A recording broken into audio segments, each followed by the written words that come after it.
খুবই কষ্ট লাগে যখন দেখি আমাদের প্রিয় মানুষগুলোকে নিয়ে অমানুষরা কটাক্ষ করে। আসসালামু আলাইকুম দর্শক, কেমন আছেন সবাই? আশা করি অনেক ভালো আছেন। আপনারা জানেন গত পরশু রাতে আমাদের প্রিয় আল্লামা শফি হুজুর মারা গেছে। ইন্না লিল্লাহি ওয়া ইন্না ইলাইহি রাজিউন। তার মারা যাওয়ায় সারা বাংলাদেশের মানুষ যখন শোকে শোকাহত, ঠিক তখনই কিছু সংখ্যক অমানুষরা আনন্দ উল্লাস করতেছে। তারা ফেসবুকে বিভিন্ন ধরনের স্ট্যাটাস দিয়ে মানুষদেরকে বিভ্রান্ত করতেছে। তারা মানুষদেরকে বোঝাবার চেষ্টা করতেছে এই মনে হয় ইসলাম ধ্বংস হয়ে গেছে, ইসলাম মারা গেছে। ইসলাম থাকে আমাদের অন্তরে, আমাদের ধর্ম, আমাদের মহান আল্লাহ আমাদের ভেতরে থাকে।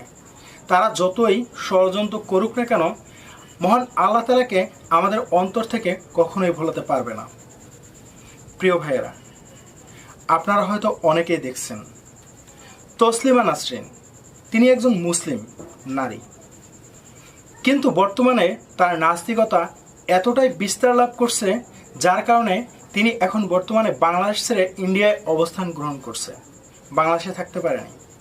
বাংলাদেশের মানুষ তাকে এত পরিমাণ নিন্দা ঘৃণা দিচ্ছে যার কারণে সে এখান থেকে ওখানে চলে যাওয়ার পর কখনোই আর বাংলাদেশে আসতে পারে নাই, কারণ তাকে কেউ আসার অনুমতি দেয় নাই। তিনি ওই দেশে বসে আমাদের প্রিয় হুজুরের উদ্দেশ্যে একটা স্ট্যাটাস দিছে। স্ট্যাটাসটার ভিতরে এভাবে লিখছে যে আল্লামা শফি সাহেব মরেনি, মরছে মহান আল্লাহ তাআলা, নাউজুবিল্লাহ। আসলে এই ধরনের স্ট্যাটাস দেওয়ার পরেই অনেকেই এই মহিলাকে নিন্দা এবং ঘৃণা জানাইছে। আমি নিন্দা এবং ঘৃণা জানাইতে চাই না, আমি শুধু তাকে বলতে চাই যে ইন্ডিয়ায় বসে আপনি ইসলাম বিদ্বেষী কথাবার্তা বলার কারণে কিছু সংখ্যক মানুষরা আপনাকে মারতে উঠছিল। হ্যাঁ, আপনি আবারও অপেক্ষা করেন, সেখানকার মানুষই থুথু ফেলবে আপনার উপরে। আপনি এই ধরনের কথাবার্তা বলে কি বোঝাবার চেষ্টা করতেছেন আমাদের মাঝে? কেন আপনি বিভ্রান্তি ছড়াচ্ছেন? আসলে তিনি এই ধরনের অমানুষ, সেটা আমরা অনেক আগেই জানি। তাকে এইসব কথা বলে কোনো লাভ হবে না। তবে তার উদ্দেশ্যে আমরা একটা কথাই বলতে চাই যে তুমি যতই ষড়যন্ত্র করো না কেন, ইসলামের কোনো ক্ষতি করতে পারবে না ইনশাআল্লাহ। তবে আমি আমার দর্শকদের সেই ভিডিওটা আবারও দেখাতে চাই, যে ভিডিওটার ভিতরে তসলিমা নাসরিন ইসলাম বিদ্বেষী কথাবার্তা বলার পরে তাকে ওখানে বসে মারতে তেড়ে উঠছিল।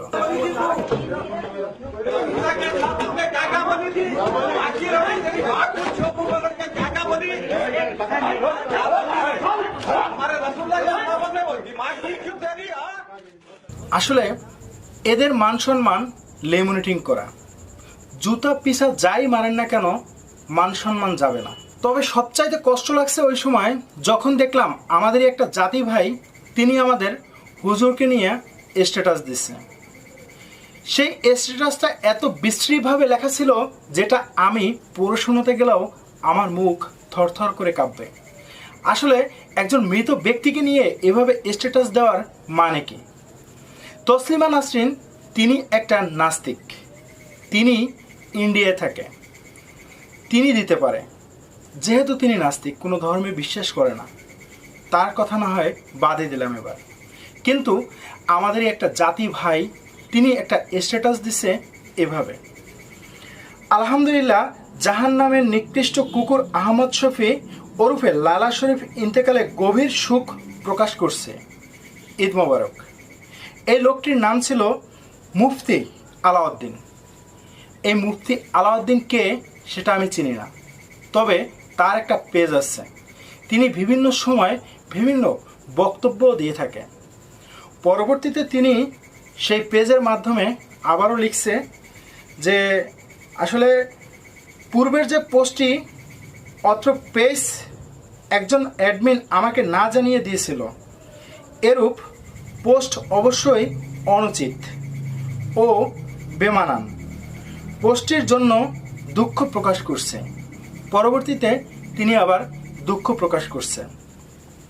এই মুফতি আলাউদ্দিন, তার একটা পেজ আছে, আর সেই পেজটার ভিতরে আরও একজন অ্যাডমিন নাকি ছিল। আরও একজন অ্যাডমিন তিনি নাকি ওই ধরনের লেখাগুলো লিখে পোস্ট করছে, তাও আবার তাকে না জানিয়ে।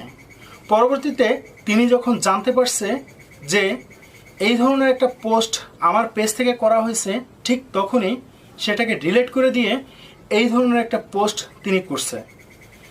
আমি তার উদ্দেশ্যে একটা কথাই বলবো, আপনি এমন কাউকে অ্যাডমিন দিছেন যিনি কিনা আপনাকে না জানিয়ে আপনার আইডিতেই এই ধরনের পোস্ট করার সাহস কোথা থেকে তিনি পায়। এই দোষ সম্পূর্ণই আপনার ঘাড়ে নেওয়া উচিত। তার কারণ যেহেতু আপনার আইডি থেকে বা আপনার পেজ থেকেই এই ধরনের একটা কথা লেখা হয়েছে। আরে ভাই, আপনি কি মরবেন না? আপনি কি সারা জীবন বেঁচে থাকবেন? হাজার হাজার মানুষের নয়নের মণিকে নিয়ে এই ধরনের একটা স্ট্যাটাস দেওয়ার পরেও আপনি সেই অ্যাডমিনকে শাস্তি কেন দেন নাই? প্রিয় দর্শক, আসলে এসবের বিরুদ্ধে তীব্র নিন্দা জানাচ্ছি। অবশ্যই আপনাদের মতামতেরও আশা করতেছি। ভিডিও শেষ পর্যায়ে চলে এসেছি। ভালো থাকবেন, সুস্থ থাকবেন। আল্লাহ হাফেজ।